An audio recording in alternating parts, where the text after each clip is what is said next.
Hormatan sedaya dengan sampun manawuh monggo Bapak.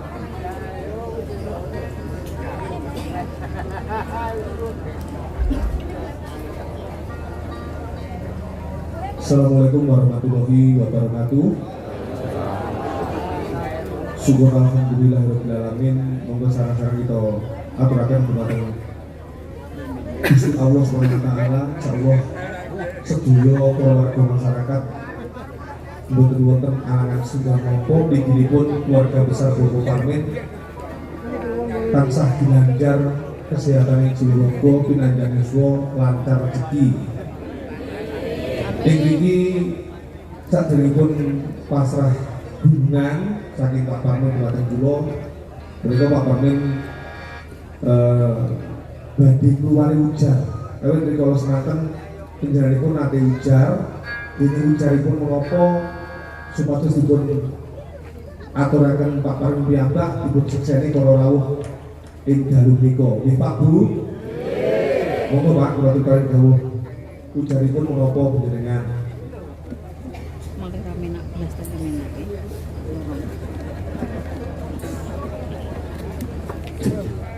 Bismillahirrahmanirrahim. Kula kaca adat berubah Joko Dola kali nata dulu mewari hujan ngopo dan hujan dalam mungkin botol-botol awal di ngopo anu niki kita niki Sing bahkan pokokipun dipun paringi sehat walafiat lahir batin. Amin. Pinanjang yuswa lancar rezeki. Pak Parmin badhe ringgitan. Ujaripun mekaten nggih Pak ya. Kawibuan kalian putra kalih Kedono Kediri, putra kakung kalian putra putri niku lek wong Jawa ngarani Kedono Kediri niku udah dipun ruwat wau sampun dipun pelaksanakaken. Mila kanthi paseksa panjenengan monggo Pak Parmin dipun nilai dari Bupat Luar Kilo kanthi atur wonten ngarsane Gusti Kang Bilar Jagat Gusti Allah Subhanahu wa taala. Bismillahirrahmanirrahim. Alhamdulillahirabbil alamin. Monggo Pak Parmin. Ya. Iya.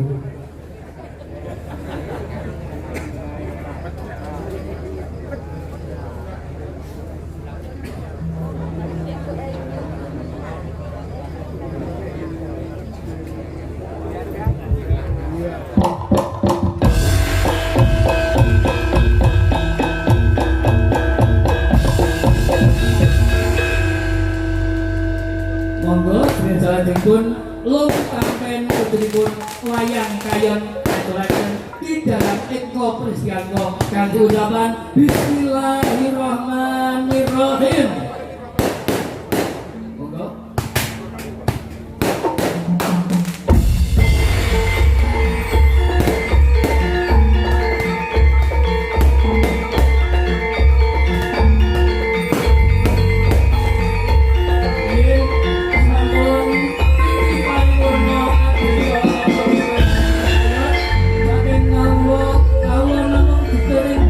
Salam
Sinuwun Prabu Dewa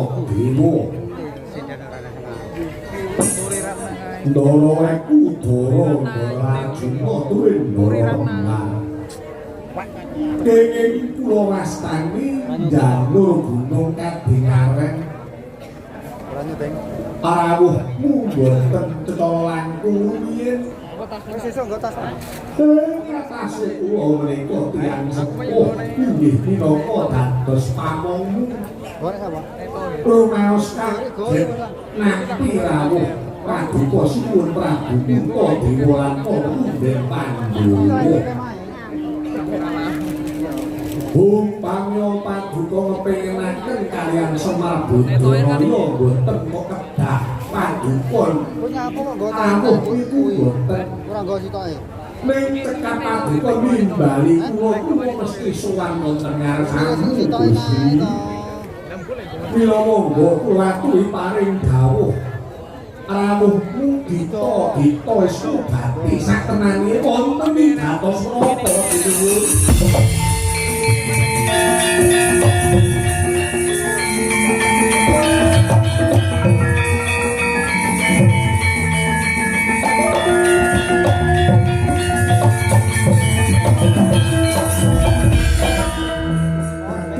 Risang kapiranmu renangkul kinempit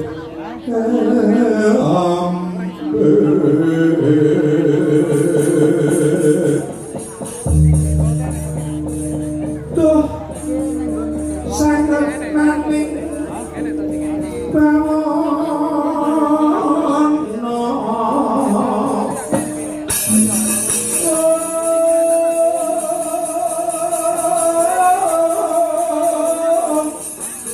Iwo iku kang balangati yo itu kang sing tias yo itu kang kudu kering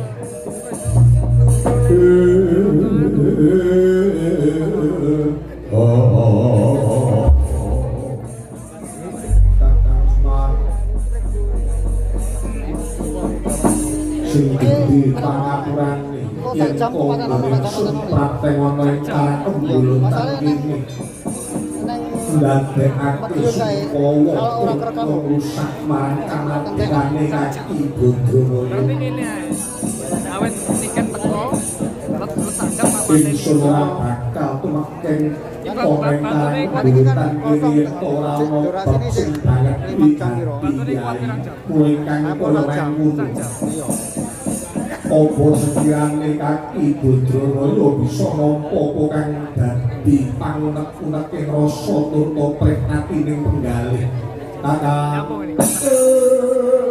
nggih sinuwun Hajengwa paduka niku dadi panguwasa hajengwa paduka niku dadi ini padang orang ini ki yo Kan bayu nanging paduka niku tetep dadi omongan kuwa teman ndang manggon kene. dadi pamong iku luwih angel tinimbang sing dimong Awal lho.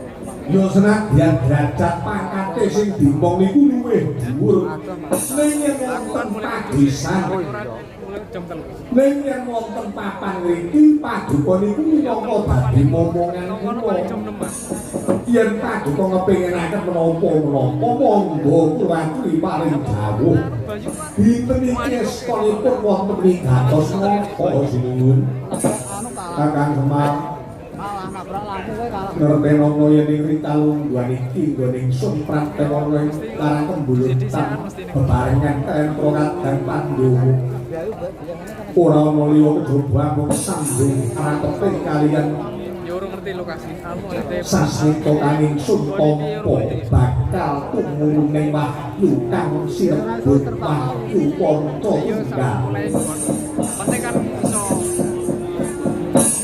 Ing kene mungsu kagen jroning ati sak tenane wahyu panca tunggal kuwi mawopo. Mergo jroning sasmita sapa mungsu sing bisa nampa wujuding wahyu panca tunggal.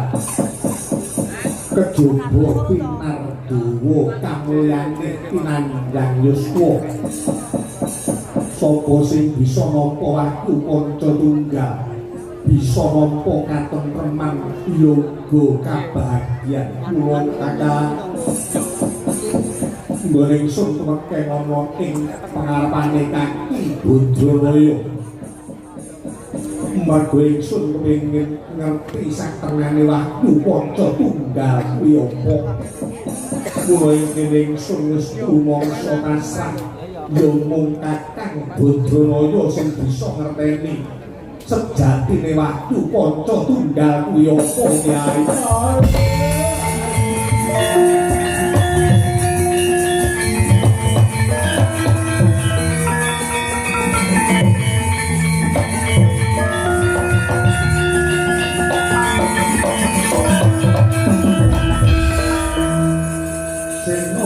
Gunara sekaring toya rikala ngebyur samudra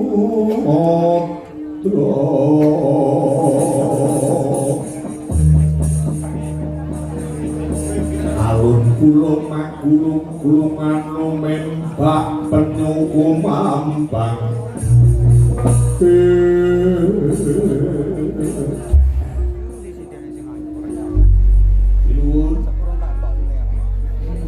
wahyu panca tunggal.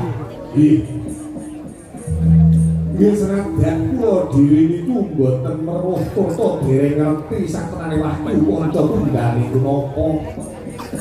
Ning kula niki ajenge netepi darmaning pamong. Kula ajenge netepi jenenge wong tuwa yen disambati karo momongane yen disambati karo putra wayah.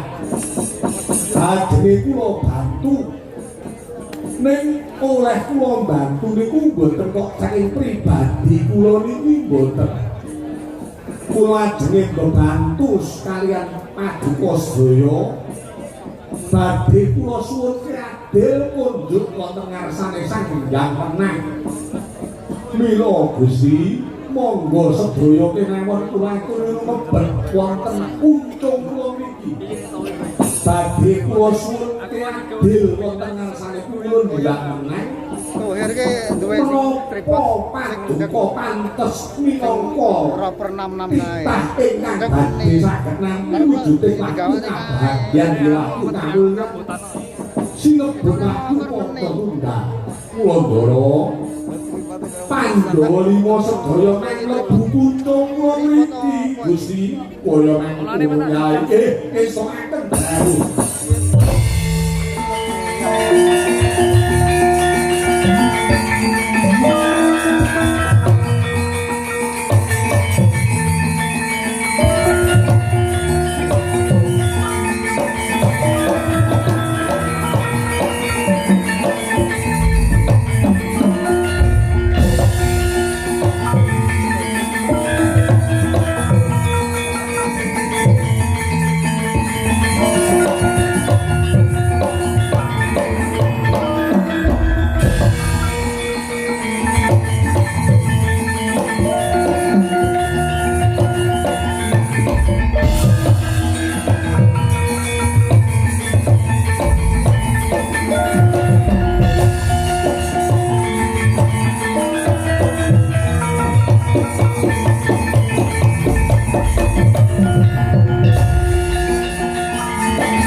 Semari kutek prayetno wis mulya kamanungsan titiwati godaya oni wedi kabutan. Wis Sono ngomong ulang Gilar-gilar semet di tengah santar Jekrek lurah Bodronoyo Yogi Airah Semar Rikala senang tenang Pijejiban saking poro Momongeng Nyenyo katon benang pisastito Badi tumurune wahyu Podo tunggang sanaliko Ilang wujudane kaki Bodronoyo Semar Bleger radio kumulun sang hyang Ismoyo Lewis ganti wujud sang hyang Ismoyo sigro mijil saking karang kembulutan lesat ingkang koso sowan ringarsane sang hyang menang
nahan kong Srinalendra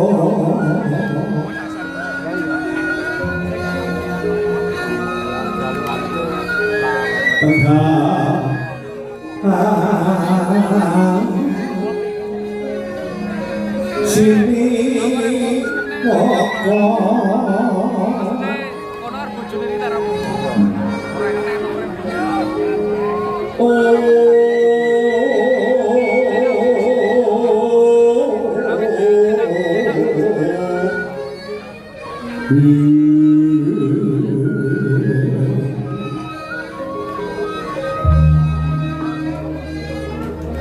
ing sitinggil Sidikra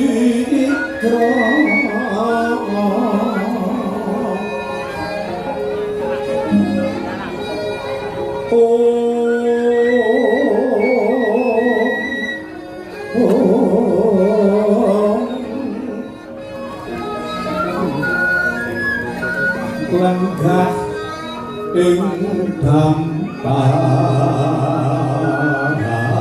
gento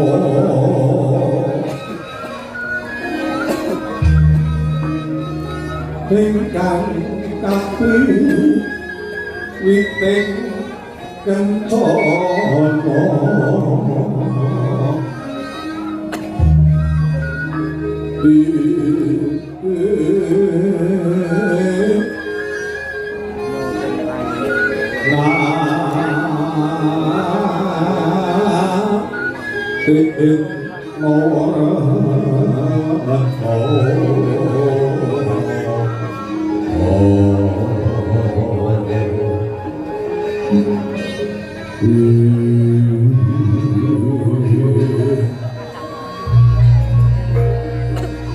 Sesene aniro babut prangragandi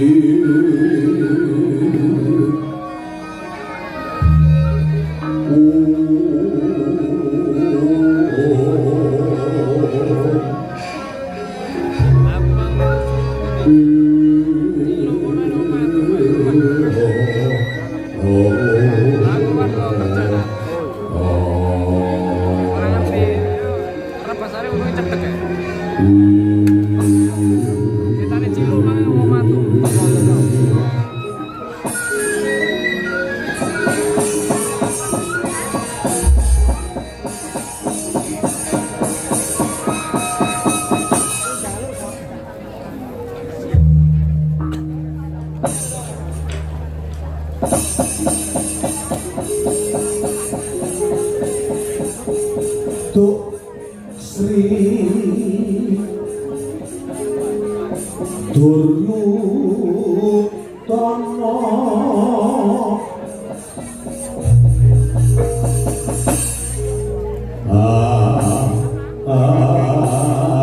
mengku asmara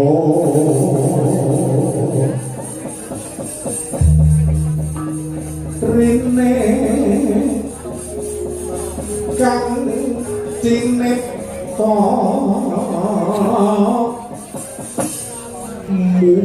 muhung wangsite hiwang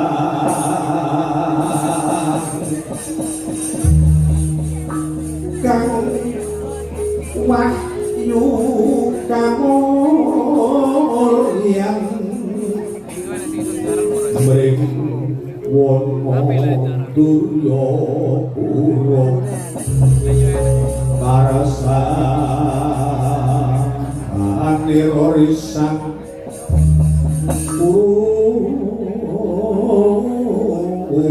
pati anduta mring prisan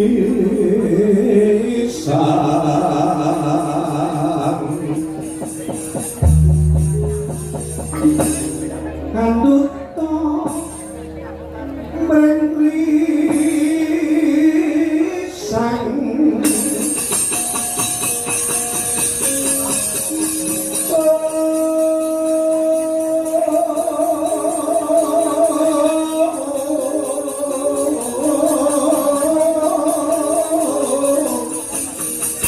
narpati ngamonggo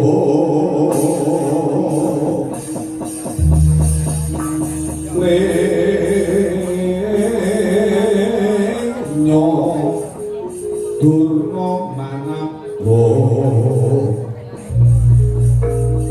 iwa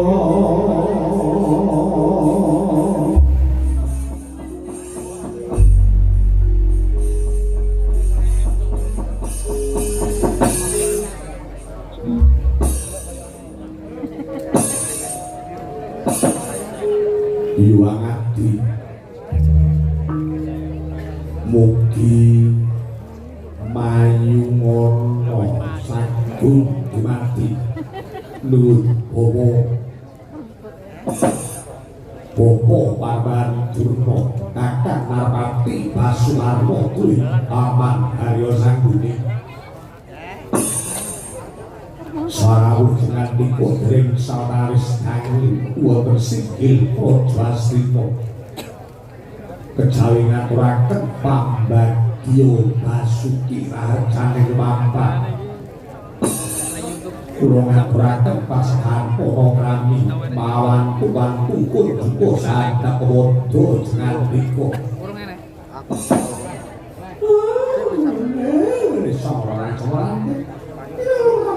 Santengan cecak foto yang coplak dadi mara-mara. Inggih, Ger. Lampah kula kali sing sambe kula boten wonten alangan setunggal napa kula kabeh paring pambagi lan duka. Aku kudu pangestanipun mulai kanggo paling saka lipo katampi wonten kaso ngadukan anak Prabu Duryudana kawula nek. Inggih, Kyai. Kula tampi pambagi duka ya Prabu Duryudana. Kula ingkang rangka nyawangga mboten kirang nggih kula dados kadang sepuh. Awak puja pangestanipun pun kakang nyawangga katampi wonten ngaso paduka ya Prabu Duryudana. Senadyan kula ingkang ngatur sinuwun. Lampah kula sadaran-daran boten mayalaken amung pujasawa pun duka pringarsa paduka angger anak Prabu Duryudana kawula nuwun. Nggih. Kanabda tangan kula kalih kula pundi melahana Gowarksana paring pangestunipun para punden. Delok iki lho. Kejawi saking menika duka Kakang Narpati duwe pangasulun wonten bab ingkang sanget wigatos sambung rapetipun ing rinalgan mriku kula aturi sami kempal manunggal wonten singgil Prajastina mila kanthi katon kula aturi panjenenganipun sami pinarak monggo ngrembak bab ingkang sanget wigati menika Bopo Kakang Narpati duwe pangasulun palunggon lagun ning lekas lungito linuting itu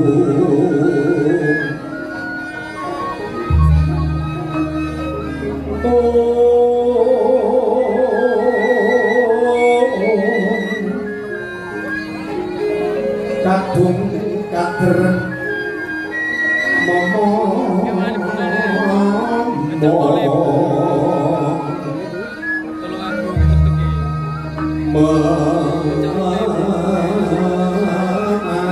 enak banget.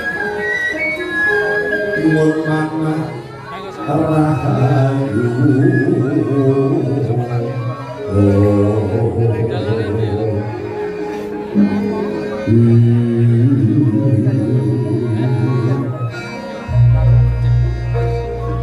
juwana kang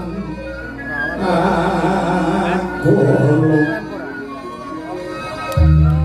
gumolong manah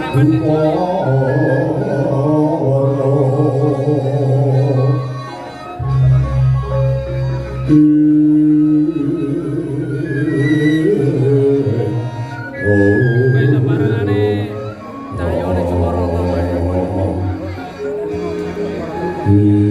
Pasar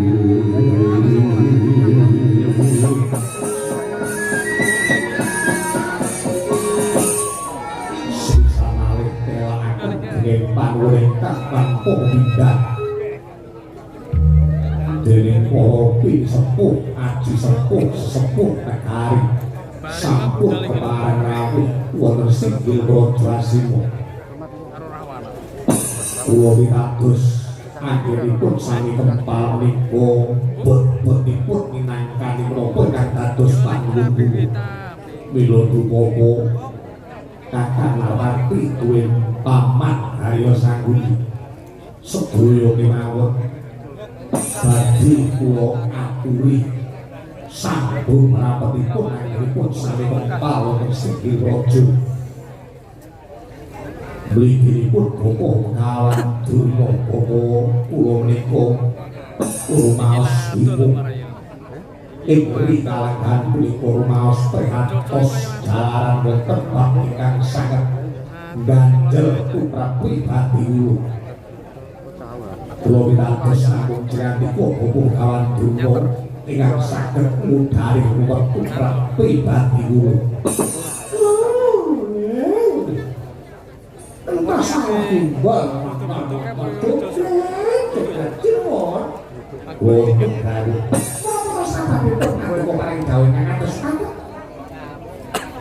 mongko wonten singgil raja menika boten nemungaken pun bapa ing Sukalima tenadyan para sepuh sepuh sampun kempalan undang monggo menapa kang dados turut wonten ing manah paduka enggal kadhawuha isunipun kalihan napa mulai kalihan menika sinten kemawon saged membantu betrepet paduka jer sedaya menika kala minangka dados anggahan paduka anggahan Prabu Duryudana. Oh. Duryudana ing kalangan menika rumaos prihatin. Duryudana ing kalangan menika rumaos bingung. Anggen kula prihatin, anggen kula bingung menika boten sebab Duryudana menika kekurangan bondo dunya. Ora mergo Duryudana menika kekurangan wujuding derajat pangkat nanging ing kalangan menika kula katemben nampi sasmita. Sasmita ingkang kula nampi kala wau anyarengi anggen kula prihatin. Kula mangsa semedi lumebet wonten ing sanggar pamujan. Kula tilem sabeting sanggar pamujan. Lemeh ron saujud ado bantal banon. Sabenipun kula tilem lemeh ron saujud ado bantal banon. Kula wau ngimpi turto rupana sabeting pasupenan kula wau wonten sasmita ingkang badhe kula aturaken inggih menika sambung rapetipun badhe tumurunipun wahyu kamulyan inggih wahyu kabagyan sinebut wahyu ponto tunggal. Oh, kula rumaos kaget sabenipun kula tilem dumiling wonten talinga wonten swanten ingkang nedahaken bilih medal ingkang badhe kelampahan badhe wonten wahyu ingkang tumurun dipun wastani wahyu ponco tunggal. Bila kanthi mekaten sapa sinten kemawon para sepuh ping sepuh negari Hastina saged maringi katerangan sambung rapetipun wahyu ponco tunggal. Inggih menika ingkang sampun kuwanggep sepuh tumrap pribadi kula. Oh, wahyu ponco tunggal kala wau menapa turta bubono ingkang badhe kula aturaken wonten ngaso jinandika menika awrat sanget menawi kula lampahi.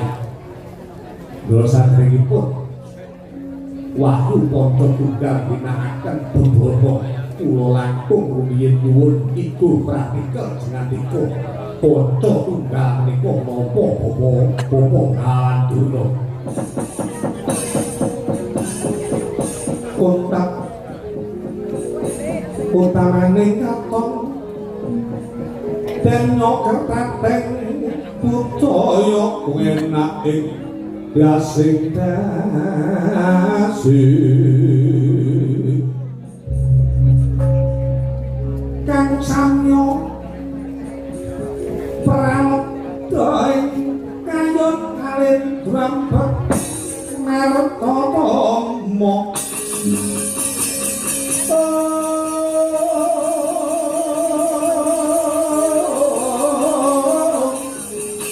Bisa Sri Pagonati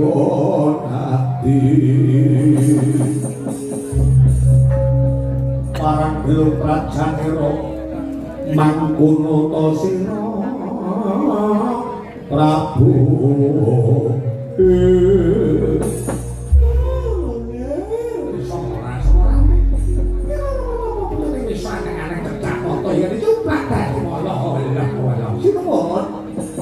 Wonten pengendika ingkang adharuker kula sanget ngatungaken jempol dene Paduka Anggaran Prabu Duryudana sampun kepareng Mahasing Asemon kula pangersane Gusti kula bertering sanggar amudat kanthi ngagungaken pasleden dene Anggen Paduka Semedi Anggen Paduka Sare Alemek ron saujung ngambantal banon melau sampun dipun tampi dening ngasane Gusti kang kalih hakat pripun Paduka sampun nampi sasmita badhe tumurning wahyu kabagyan ing wahyu kamulyan sinebut wahyu panca tunggal mengaten menika pratandha yen to Anggen Paduka Semedi menika napa dening ngasane Gusti monggo dipun lajengaken wahyu panca tunggal menika menapa lah menika wahyu kabagyan wahyu kamulyan lha mugi-mugi kanthi saya agengipun Paduka prihatin saya agengipun Paduka tirakat menika dadosa satu wahyu panca tunggal saged Paduka tampi Anggaran Prabu Duryudana nanging napa nggih wonten bebana ingkang sangat awrat wonten bebananipun pitukane niku abot pitukane abot niku napa wonten salebeting sasmita kula saged nampa kamulyan ing kabagyan wujudipun wahyu panca tunggal nanging bebananipun gulune tugling gulu para Pandhawa menika kados pundi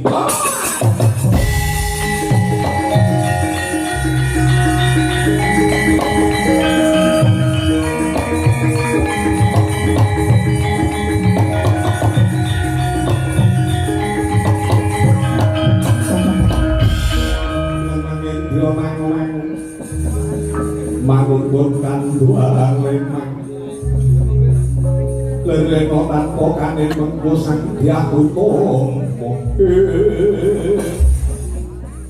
kados pundi monggo aja kaget yen Pak menika kula boten saged ngatur napa-napa kok nggih ngelok-elok ikan ing atasipun wahyu menika suci ing atasipun wahyu menika kebak ing prihatin nanging ing napa kok bebana utawa pitukane laku sepados nami wahyu menika kok tugeling gulu para Pandhawa yen ngaten namung sarana anggenipun badhe mecah pasederekan antawisipun para Kurawa lan para Pandhawa boten sinten pun lajengaken nggih menika namung panggoda kang rencana kula pitados dhewe menika pitukane laku nuwun sewu nggih umpami kula matur ngaten napa kintenipun Paduka saged nampi atur kula paman sing dardi permudi nuwun sewu pendak-pendak pasilakan pendak-pendak wonten sarasean kula niki pun waleh rembug perkara kamulyan kabagyan perkara wahyu jane yen saking pengangen-angen kula Paduka niku sampun boten usah mikir perkara wahyu sahabat Kabeh apa? Wahyu niku namung diperlokke kangge wong-wong sing dereng mulya. Nah, dados sing kados paduka menika satunggiling manindra sing wis mulya uripe, sing wis kasembatan sediane, wis ra mikir wahyu. Wahyu niku namung pikirane wong lantur pengen mulya. Kirangane napa bondo donya paduka? Kurange apa derajat pangkat tumrap Duryudana? Lah kok sing mikir wahyu. Wahyu iki ora usah kok pikir entek. Ngerti ni. Oh, sekali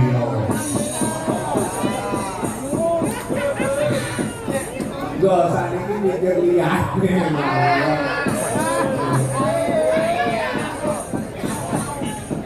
Iya, pamanang gue, kok gue tulisan mikir wahyu.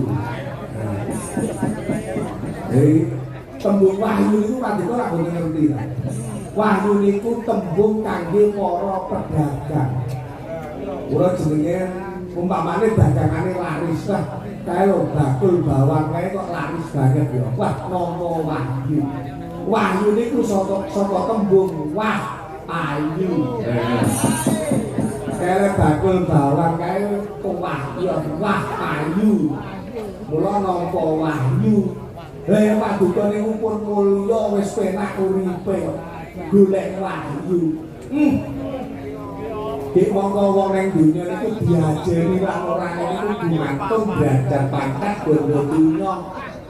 Wong niku apa? Uripe jujur ning yen ora kederajatan bondo dunya dhuwur. Derajat pangkat wong niku mboten enten gunane. Ngono Pak. Nggih. Langkung-langkung wahyune gunane Srana utawa tebusan gulune Pandhawa kudu pedhot. Lah niku ki lak marake korban kathah pun mboten usah gagas. Pun ora usah mikir perkara iku sing baku mulya panguripan paduka ketekan napa ingkang dadi sedya paduka suwun. Buta Pandhawa tata gati saya Indriyaksa Sora Marut Mohawono Kono Bawono Bawono Maka Konto Ayu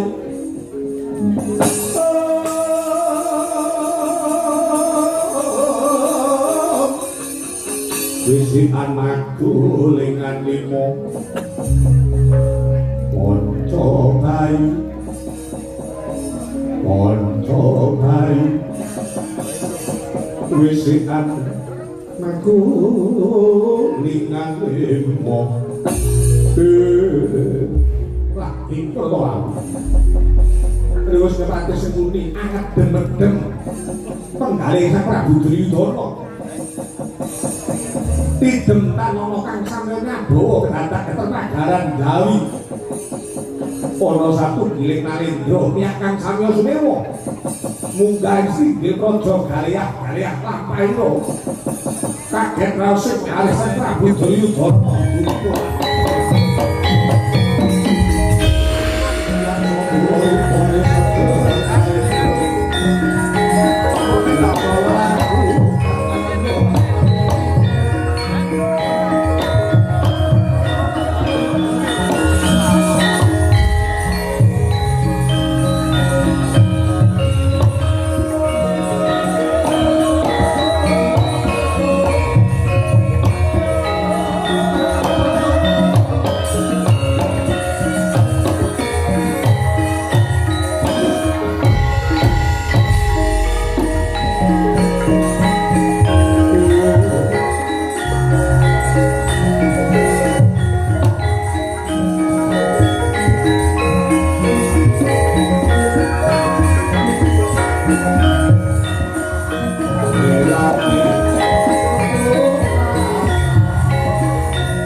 kalimat api sunang betul ngilun dening aku telah manut bawain tawanku dinebino siku dendane Gusti Agen kula kelantun marang wonten ngarsa paduka siwur wonten sikune Gusti kula pasrahaken ngarsa paduka siwur Prabu Duryudana di sana ingsun sing bakal nyuwunake pangapura yen to lungguh kang prayoga ora ana ngesakaken karo